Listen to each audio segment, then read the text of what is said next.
बिस्मिल्लाहिर्रहमानिर्रहीम। अब हमारे पास देखो कि एक सिचुएशन है, अगर हमारे पास एक वेक्टर 3 यूनिट्स का हो, दूसरा वेक्टर 4 यूनिट्स का हो, तो उसका रिजल्टेंट 5 नहीं होगा। ये 5 कब हुआ करता था? Right angle triangle. जब हम कहते थे कि ये वेक्टर 3 यूनिट्स का एक्स एक्सिस के अलॉन्ग है और ये 4 यूनिट्स का वाई, तो इनका रिजल्टेंट पाइथागोरस के मुताबिक 5 था। If you remember, vector addition में मैंने पढ़ाया था ट्रायंगल ला 2 वेक्टर्स के लिए, पैरेललोग्राम ला भी 2 वेक्टर्स के लिए, लेकिन 2 से ज्यादा वेक्टर्स को ऐड करने के लिए पॉलीगॉन ला आया था।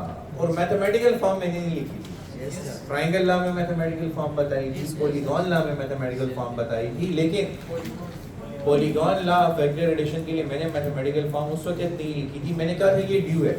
अब वेक्टर्स के दरमियान अगर एंगल 90 ना हो तो उनको कैसे ऐड करेंगे, ये आपका टॉपिक है आज का, और इसके लिए हम यूज करते हैं rectangular component method. This method is called rectangular component method. अब ये वाला तो हमें पता है, लेकिन ये नहीं पता।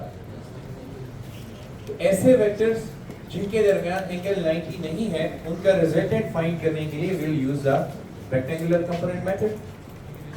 So इसमें होगा क्या? Let me draw it for you. इस टॉपिक में डायग्राम बहुत ज्यादा इंपॉर्टेंट है, रिमेंबर। अगर आपको डायग्राम की समझ आती है, you can understand the topic. अगर आपको डायग्राम की नहीं समझ आती तो आप इसकी अंडरस्टैंडिंग को मिस करोगे। लेकिन ऐसी कोई कॉम्प्लेक्स डायग्राम भी नहीं है कि आप शुरू में ही डर लें, आप कहें कि it's not doable. It's very much doable. अच्छा, हम यहाँ पे 2 वेक्टर्स को ड्रॉ करेंगे जिनके दरमियान एंगल 90 नहीं होगा, ठीक है? ये x एक्सिस, ये y एक्सिस और ये O ऑरिजिन। तो यहाँ पर पहला वेक्टर मैं ड्रॉ कर रहा हूँ। फर्स्ट करो, ये है वेक्टर v1, इसका मैग्नीट्यूड है v1 और इसका एंगल पॉजिटिव एक्सिस के साथ एंटी क्लॉकवाइज डायरेक्शन में θ1। तो यहाँ पे मैं इसकी पोलर फॉर्म लिख देता हूँ, v1 is equal to v1 and θ1, ठीक है? ये हमारा पहला वेक्टर हो गया। यहाँ पे मैं ड्रॉ कर रहा हूँ दूसरा वेक्टर। ये वेक्टर, इसका मैग्नीट्यूड है v2 और पॉजिटिव एक्सिस के साथ एंटी क्लॉकवाइज डायरेक्शन में ये एंगल बना रहा है θ2। इसकी भी पोलर फॉर्म लिख देते हैं। तो v2 is equal to v2 comma θ2। समझ आ गई? अच्छा, अब बताइए इन 2 वेक्टर्स में एंगल 90 है? नहीं, एंगल क्या है इनके दरमियान? θ2 माइनस θ1। अगर मैं कैलकुलेट करता, अगर ये एंगल 30 होता, ये 70 होता, तो इन दोनों के दरमियान एंगल 40। तो क्या पाइथागोरस थ्योरम लग सकता है? नहीं। इधर से अब हमारी नई प्रॉब्लम स्टार्ट हो गई है। पाइथागोरस थ्योरम तो यूज नहीं हो सकता, तो अब वेक्टर्स का रिजल्टेंट कैसे फाइंड किया जाए? पहला स्टेप वही पुराना है, ऐसा करो कि ग्राफिकली इनको हेड टू टेल रूल के मुताबिक ऐड करके रिजल्टेंट निकालो। बाकी बातें फिर बाद में देखेंगे, ठीक है? So hold it for me a moment. Equations को साथ साथ चलाना है। अच्छा, डायग्राम और इक्वेशन इकट्ठे चलेंगे इस टॉपिक में। ये आपका वेक्टर v1 पोलर फॉर्म में, ये वेक्टर v2 पोलर फॉर्म में। अब इनका रिजल्टेंट ड्रॉ करना है। तो रिजल्टेंट ड्रॉ करने के लिए r किसके बराबर होगा? v1 plus v2। Mathematically v1 plus v2 के बराबर होगा। तो this is your equation number 3। This is your second vector, this is your place the tail of the second on the head of law. अब इसका parallel और इसका equal vector यहाँ पे शिफ्ट कर दो, ठीक है?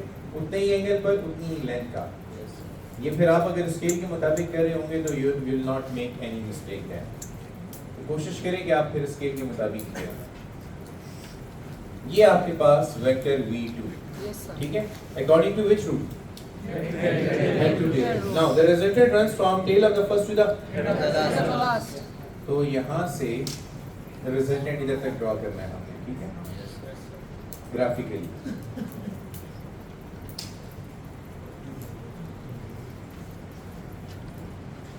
ये आ गया रिजल्टेंट। रिजल्टेंट का मैग्नीट्यूड है r और वो कितना एंगल बना रहा है? थीटा। रिजल्टेंट के एंगल को मैंने थीटा का नाम दे दिया, ठीक है? अच्छा, रिजल्टेंट की पोलर फॉर्म भी आपको क्वाइट एविडेंट है, नजर आ रही है कि r is equal to r comma theta. Clear? है, इसकी हमें जरूरत नहीं पड़ेगी। स्टिल मैंने लिखा है तो उसको एक इक्वेशन का नाम दे देता हूँ। अब ये मेथड क्या लिखा हुआ है, कौन सा मेथड है? रेक्टेंगुलर कंपोनेंट मेथड है। रेक्टेंगुलर कंपोनेंट्स कौन से कंपोनेंट्स होते हैं जिसमें 90 रो। आपका पहला step, resolve all the given vectors into their rectangular components. तो स्टेप 1 में resolve all given vectors into their rectangular components.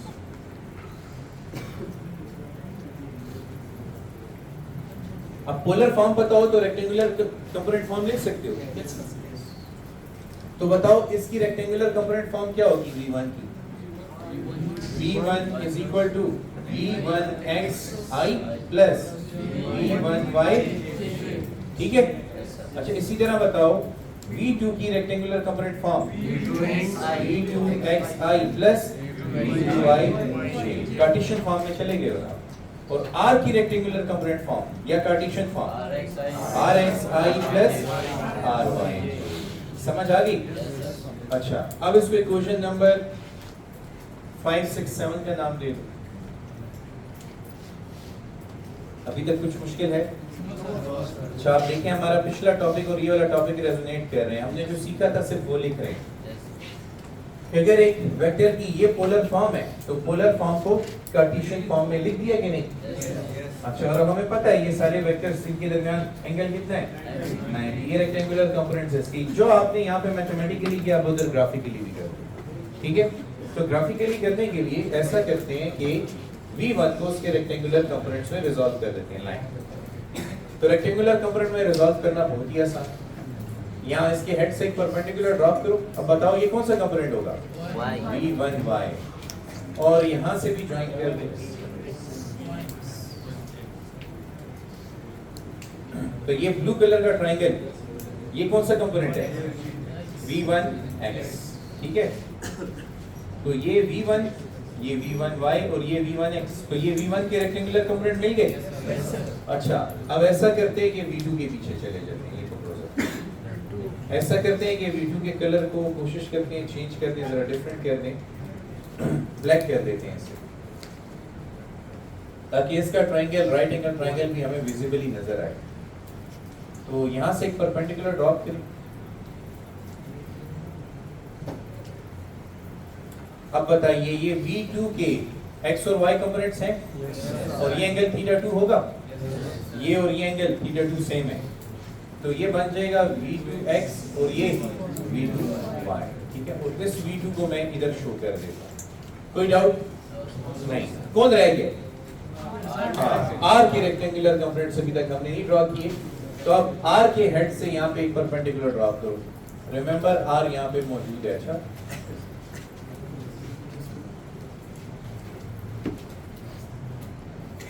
हाँ बताएं ये R का कौन सा कंपोनेंट है? Y। और ओरिजिन से ऑनवर्ड यहाँ पे भी ड्रॉ करते हैं ख्याल रखते हुए। ये कौन सा कंपोनेंट होगा? Rx कंपोनेंट होगा। समझ आ गई? अच्छा अब जरा बड़े गौर से ऑब्जर्व करना। अच्छा जो चीज मैं ग्राफिकली समझा रहा हूँ मैथमेटिकली भी करूंगा। अभी तक कोई डाउट नहीं? अच्छा आप गौर से देखो Rx यहाँ से यहाँ तक आ रहा है। और क्या आप मानते हो कि Rx is the sum of V1x and V2x? Yes। तो we can write कि ये जो हमारा Rx है, ये जरा मैं टॉपिक से अलग लिखना चाहता हूँ। यहाँ पे ये जो हमारा Rx है, it is the sum of x component of V1 and x component of V2। इसी तरह गौर से देखो ये V1y है तो यहाँ पे लिख सकता हूँ। और ये V2y था कि नहीं? थोड़ा सा ये ओवर राइट हुआ है ना सर, इसको हाईलाइट कर देते हैं। ये ब्लैक कलर के ट्रायंगल में आप देखिए ये वाला कंपोनेंट कौन सा था? V2y। अब अगर आप गौर से देखो यहाँ से यहाँ तक V1y है और यहाँ से यहाँ तक, और इन दोनों को ऐड करो तो Ry आता है। तो मैं यहाँ पे मेंशन कर देता हूँ Ry is equal to V1y plus V2y। समझ आई? ग्राफिकल मेथड में ये कमाल है। अब एग्जैक्टली यही चीज मैं मैथमेटिकली भी साबित करके दूंगा और कोई डीप मैथमेटिक्स इन्वॉल्व नहीं है, ठीक है। आपका पहला स्टेप क्या था? Resolve all the vectors into their rectangular components. ठीक है, अब आप देखो बाकी आगे क्या होता है. ये टारगेट इक्वेशंस है जिन तक हमने मैथमेटिकली पहुंचना था, लेकिन ग्राफिकली हम बहुत पहले पहुंच गए. अच्छा, put the values from 5, 6 and 7 in 4. So we put 5, 6 and 7 in 4. अब बताओ यहाँ पे क्या लिखा है R, लेकिन R की क्या वैल्यू है? RXI plus RY 3 थी. अच्छा, sorry, this is equation number 3. तो यहाँ पे R की जगह क्या आ जाएगा? RXI plus RY. तो ये RXI plus RY is equal to V1 की जगह V1XI plus V1Y plus V2 की जगह V2XI plus V2Y. ओके, इधर देखो सबकी आइडेंटिटी. R की वैल्यू समझ आ रही है और V1 की वैल्यू समझ आ रही है. अच्छा, फिर V2 की वैल्यू समझ आ रही है. आइडेंटिटी सबकी विजिबल है.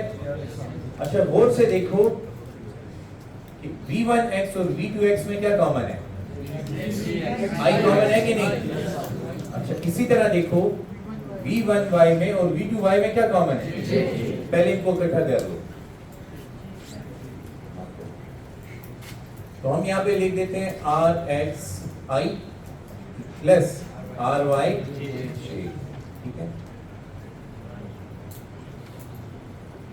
Is equal to V1XI plus V2XI. Common हो गया कि नहीं? अच्छा, फिर इसी तरह V1YJ प्लस V2YJ. अब इन दोनों में कॉमन I. तो देखो मैंने यहाँ पे ऑलरेडी अपने लिए पाथ शो किया हुआ है कि मैं RX से I कॉमन ले रहा हूँ, RY से J कॉमन ले रहा हूँ. इसी तरह यहाँ पे V1X से और V2X से क्या कॉमन आया?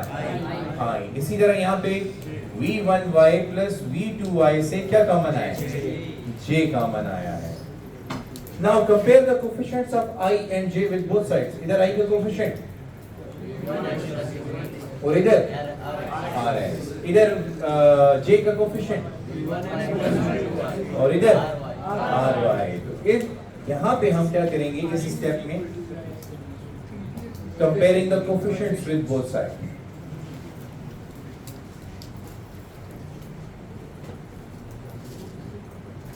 Comparing coefficients with both sides. You get Rx equal to V1x plus V2x. Ry is equal to V1y plus V2y. Okay, are you ready?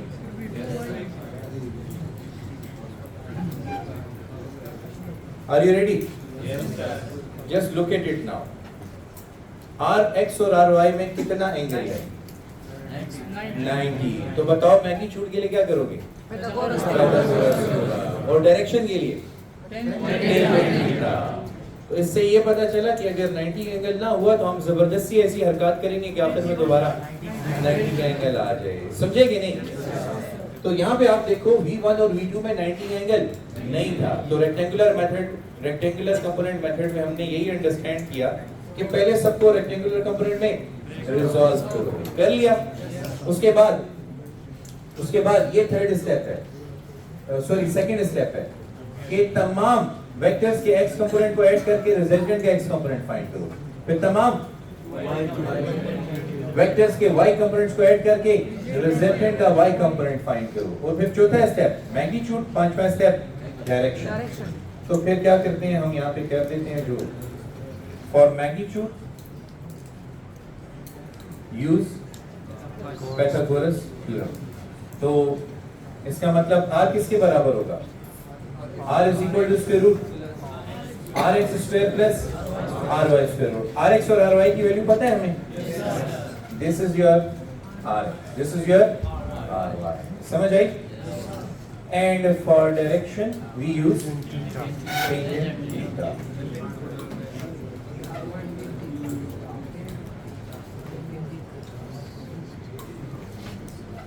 तो according to that tangent theta is equal to ry by rx या फिर theta is equal to tangent inverse